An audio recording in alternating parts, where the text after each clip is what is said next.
इमरान, आज जो आपने गुफ्तगू सुनी, मुक़द्दस ऐवान है यकीनन हमारा, और हुकूमत करना सियासतदानों का काम है।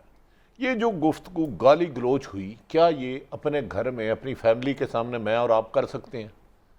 पहले तो फैसला ये करें। आपने अपने इंटरव्यू फरमाया हर कोई बोलना चाहता है, बोलना बुरा नहीं, बात बोल क्या रहा है, व्हाट इज दिस भाई यार, एक लिमिट है। उधर खवातीन दोनों तीनों हर जमात की मोहतरम, पीपल्स पार्टी की होंगी, पीटीए की, नून लीग भी, आप कैसी दे रहे हैं? वो बजट किताब मैंने 6-7 लोगों से मुख्तलिफ जमातों को पूछा है। मैं क्या यार पहले बताएं ये बजट आपने पढ़ा है जिसपे आप आर्गूमेंट कर रहे थे? कसम से किसी ने भी नहीं मुझे उसके 2 पॉइंट बताए। मैं क्या यार इस पे तो अपोजिशन तो बड़ी दूर की बात है, मेरे ख्याल में हुकूमत ने भी सबने नहीं पढ़ा होगा। हुकूमत के लोगों समेत। मैंने कहा यार इस बजट में आपने कानून साजी करनी है, आपको लोग वोट दे के भेजते हैं वहां कि आप लोगों के मसाइल उजागर करें, अवाम की फलाह बहबूद के लिए कानून साजी करें। ये जो आज आपने कानून साजी की है, ये कानून साजी आप अपने हलकों में भी ले जाओगे, घर में भी लेके जाओगे। यार देखे ना, वो किताब आपने जो बजट था जिसमें पाकिस्तान की पूरी किस्मत का 1 साल का फैसला था, आपने एजुकेशन को कितना दिया, हेल्थ को कितना दिया, इंसाफ को क्या दिया, वो आप असले के तौर पे इस्तेमाल कर रहे हो। पत्थर या ईंट, वो इतनी भारी किताब होती है, उसे पढ़ते हुए 3 दिन लग जाते हैं। मैं हैरान था, मैं समझता ये बजट सेशन पढ़ने के लिए होता है और आर्गूमेंट होता है कि ये स्कीमें आपकी गलत है, अवाम दोस्ती की नहीं है। मुझे पता है आज अब चला है कि वो तो हंगामा राई मुकद्दस मछली मंडी बनाने के लिए इस्तेमाल हुआ। और ये लैंग्वेज मेरा ख्याल है जिस जमात ने भी शुरू की है, क्योंकि मैं वहाँ नहीं था, उसकी लीडरशिप को उसकी मेंबरशिप सस्पेंड कर देनी चाहिए। नहीं, शुरू किसने किया उसकी फुटेजेस तो हैं, लेकिन चले मैं सदाकत अली भाई साहब, क्यों ये लड़ाई शुरू हो गई और ये क्या हो रहा था? जो ज़्यादा मकबूल मनाजिर हैं वो आपके मेंबर कौमी असम्बली और आपके बहुत करीबी, क्योंकि आपका उनके साथ ही हल्का है और रावलपिंडी के लिए आप रिस्पॉन्सिबल भी हैं पूरे जो है डिवीजन के लिए, तो ये क्या है सर? इमरान साहब, बड़े अफसोस की बात है और ये जाहिर है कोई काबिल दाद काबिल तहसीन मनाजर नहीं है, लेकिन ज़रा थोड़ी सी आप ये हम कह सकते हैं कि पीटीआई एक नई जमात है, उसमें यंगस्टर्स ज़्यादा हैं, आप चलें कोई भी तनकीद हम पे कर सकते हैं, लेकिन मुझे ये बताएं, ये मुस्लिम लीग नून वाले जो 30-30 साल इस मुल्क को डुबोने वाले पीपल्स पार्टी वाले, जब वज़ीर ख़जाना बजट की तकरीर कर रहे हैं तो वो बजट अच्छा या बुरा पेश कर रहे हैं। आप पहले 15 मिनट तकरीर सुनते, कहते तकरीर ठीक नहीं है और हम इसने ये चीज़ें गलत की हैं, हम इनको नहीं मानते, हम एहतजाज करते हैं, हम शोर शराबा करते हैं। यकीन माने वज़ीर ख़जाना ने शुरू किया तो ये गाली गलोच शुरू हो गए, इन्होंने वो बजट की किताबों के यानी ढोल बजाना शुरू कर दिए, तो पूरी तरह पूरी कौम को इन्होंने मायूस किया कि कोई वहाँ हम पार्लियामान में बैठ के तकरीर सुन नहीं सके। तो ज़ाहिर है एक माहौल कशीदा हो गया।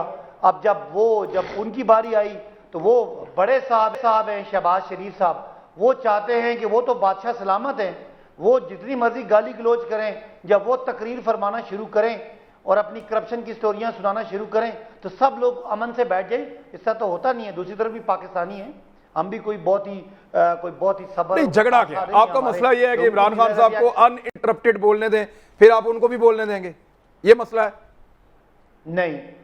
नहीं, हम समझते हैं कि हर जायज़ बात पे जायज़ तनकीद करें।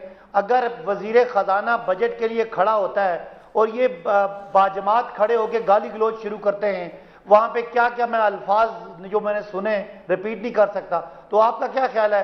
अगर पीटीआई के जज्बात नहीं है कि हमने तो 6 महीने मेहनत करके बजट पेश किया, इन्होंने तो कुछ भी नहीं किया। शहबाज साहब मजे करते करते उठ के आगे तकरीर पर तनकीद करने के लिए, तो शहबाज साहब की तकरीर तो मैटर ही नहीं करती थी।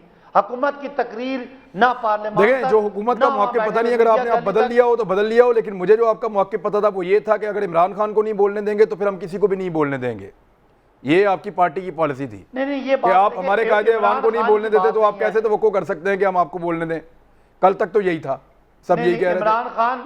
इमरान खान साहब, ये इमरान खान साहब की बात नहीं है, ये बात है, मुझे आप बता दें पार्लियामान में बजट किस लिए पेश हुआ था? सर आज आपने सिंध का बजट सुना है?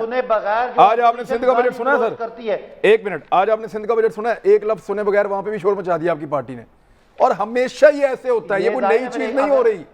सर ये कोई नई चीज नहीं हो इमरान ने मेरी रही। सुने। बजट हमेशा अगर- वजीर खजाना अगर इसी opposition यहाँ रोले पे- के अंदर पेश करता है। यहाँ पे और पंजाब में करेगी, नहीं मेरी बात सुने ना, अगर ऑपोजिशन यहाँ पे और पंजाब में करेगी तो हमारे जो मेंबर सिंध में बैठे हुए हैं उनका भी तो जज्बात है ना, उनको भी तो, वो भी तो पाकिस्तानी है, उनको अच्छा, भी तो गुस्सा आता है कि ये क्या उनको रविश ठीक है। है। एक तरफ चोरी चकारी, एक तरफ मईशत की बर्बाद करके हमने 3 साल इनकी डूबी हुई मईशत को खड़ा किया, आज पाकिस्तान तरक्की पे इनसे बर्दाश्त नहीं हो रहा।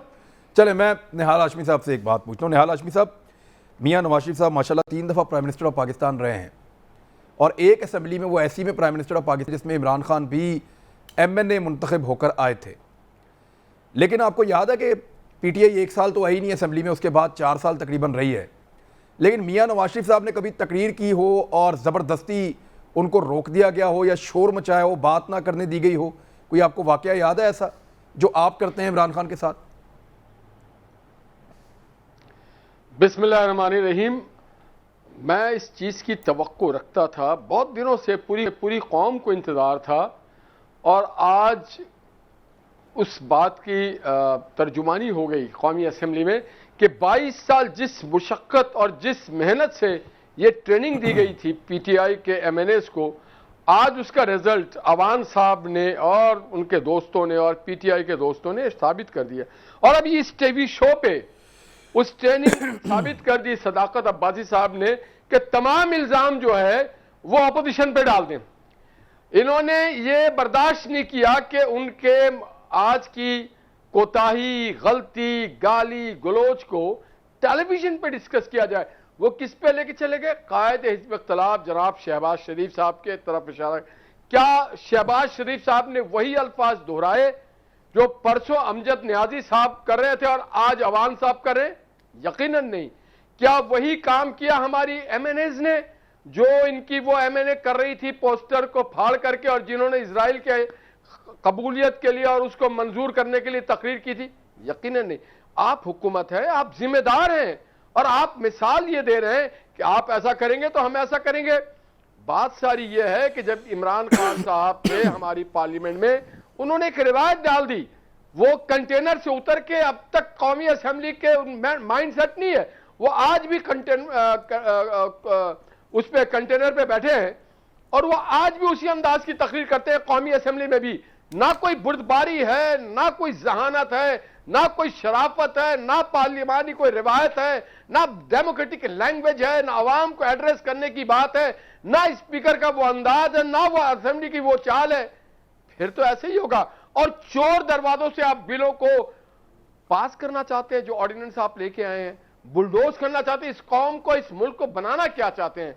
कौम आपको इस बात की इजाजत नहीं देगी। आप अया हो चुके हैं। आप मांगे, माफी मांगे, सदाकत साहब भी माफी मांगे, इमरान खान साहब भी माफी मांगे, क्योंकि वहां हमारी माएं बहनें बैठती हैं जहां पे इनके मेंबरान ने मां बहन की गालियां दी हैं और वहां सामने कायद आजम की तस्वीर है, कलमा शहादत लिखा हुआ है। इनको थोड़ा सा भी शर्म आया होता कि अल्लाह अल्लाह के रसूल का नाम लिखा हुआ है, बाबा कौम की तस्वीर है, यहां पे हमारी खवातीन है।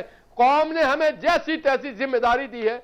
और बजट ये क्या बनाएंगे? बजट तो IMF ने बना के भेजा है, ये बातें कर रही है बजट बनाएंगे। बजट तो आया है सबके सामने कि अवाम को खून चूसने का एक सिलसिला और एक तरीका बनाया हुआ इन्होंने बजट के नाम पे। जी भट्टी साहब, शुरू किसने किया? मुझे समझ में नहीं आई, बजाय इसके कि हमें इस पे माजरत करनी चाहिए सबको। मेरी जो मैंने सुना है, मोहतरम रुहेल असगर साहब ने गाली दी और उसके बाद अली एवान साहब है, गालबन मुझे उनका नाम एग्जैक्ट नहीं आता, मैं माफ़ी चाहूँगा बासी साहब, उन्होंने 3-4 मरतबा दी। लेकिन मेरी समझ में नहीं आता गाली का जवाब गाली कैसे है। मैं किसी के मुंह पे कोई गंद उठाता हूँ अपने हाथ में किसी के मुंह पे मलने के लिए, पहले मुझे अपना हाथ गलाजत से भरना होगा, फिर मैं किसी का मुंह गंदा कर सकूंगा। बजाय इसके कि अगर आप आए हैं तो भाई, एक तो आपने जैसे कहा ना, बदकिस्मती है हम किसी को बोलने नहीं देते। प्राइम मिनिस्टर उठता है शोर शराबा, अपोजिशन उठता है शोर शराबा। असम्बली सियासत नाम ही डायलॉग का है, गुफ्तगू करने का, इख्तलाफ राय करने का, अपनी इस्लाह करने का। लेकिन मुझे ऐसा लगता है माँ बहन की गाली देने के लिए है। ये मुकद्दस ऐवान जहाँ अल्लाह के 99 नाम लिखे थे, मुझे बता दें उधर जब माँ बहन की गालियाँ बेटियों की दी जा रही थी, किसी ने डिस्कस किया कि मेरे इलाके में साफ पानी नहीं है, तालीम नहीं है, सेहत नहीं है, रोजगार नहीं है, सड़क नहीं है, जुल्म ज्यादती है, नाइंसाफी है। मुझे बता दें, हम लोग अब बजट में पब्लिक के लिए कुछ मांग लें, पब्लिक के लिए कोई बात यार कर लें। कोई एक निशानदेही की हो जिसमें पता ना चला हो कि ये हुकूमत की बात अवाम सुनी की गई, नुमाइंदगी कर रहे ना हैं। हुकूमत की बात सुनी गई, ना अपोजिशन की बात सुनी गई। मतलब ये रवायत अच्छी सियासत के लिए अच्छी नहीं है। सियासतदान बहुत काबिल एहतराम है। कायदे आजम ने पाकिस्तान इसलिए नहीं बनाया था, असम्बली थी कानून साजी के लिए। कानून, मेरा ख्याल है शायद मेरे जैसे लोग असम्बली पहुंच जाते हैं, लेकिन उन्हें पता ही नहीं असम्बली में आए किस लिए। लेजिस्लेशन के लिए। अगर मेरा लीडर बाकी कोई तो इनका मैं कोई काम नहीं है, मेरा legislation का लीडर काम है, करप्ट सरकार। है तो मैं उसको डिफेंड क्यों करूं? अगर मेरा लीडर चोर है, डाकू है, नालायक है, नाहल है, मैं उसके लिए अपनी कब्र क्यों भारी करूं? भाई आप उधर कानून साजी करें कि बजट में ये खामी है, आज ही पेट्रोल बढ़ा है, आप इसकी निशानदेही करें। आप कहें कि यार आपने जो वादे किए थे 1 करोड़ नौकरियों के, वो पूरे नहीं हुए। लेकिन कहें तो किससे कहें, वो सुनने का कोई ना हुकूमत की सुन तो रहा, मैं कोई ना निहाल opposition की सुन रहा, हाशमी और कोई। अब्बासी साहब से नहीं, दोनों देखिए, से ऐसा लगता है कि पीएमएलएन और पीटीआई दोनों ये डिसाइड कर चुके हैं कि मुकाबला करना है।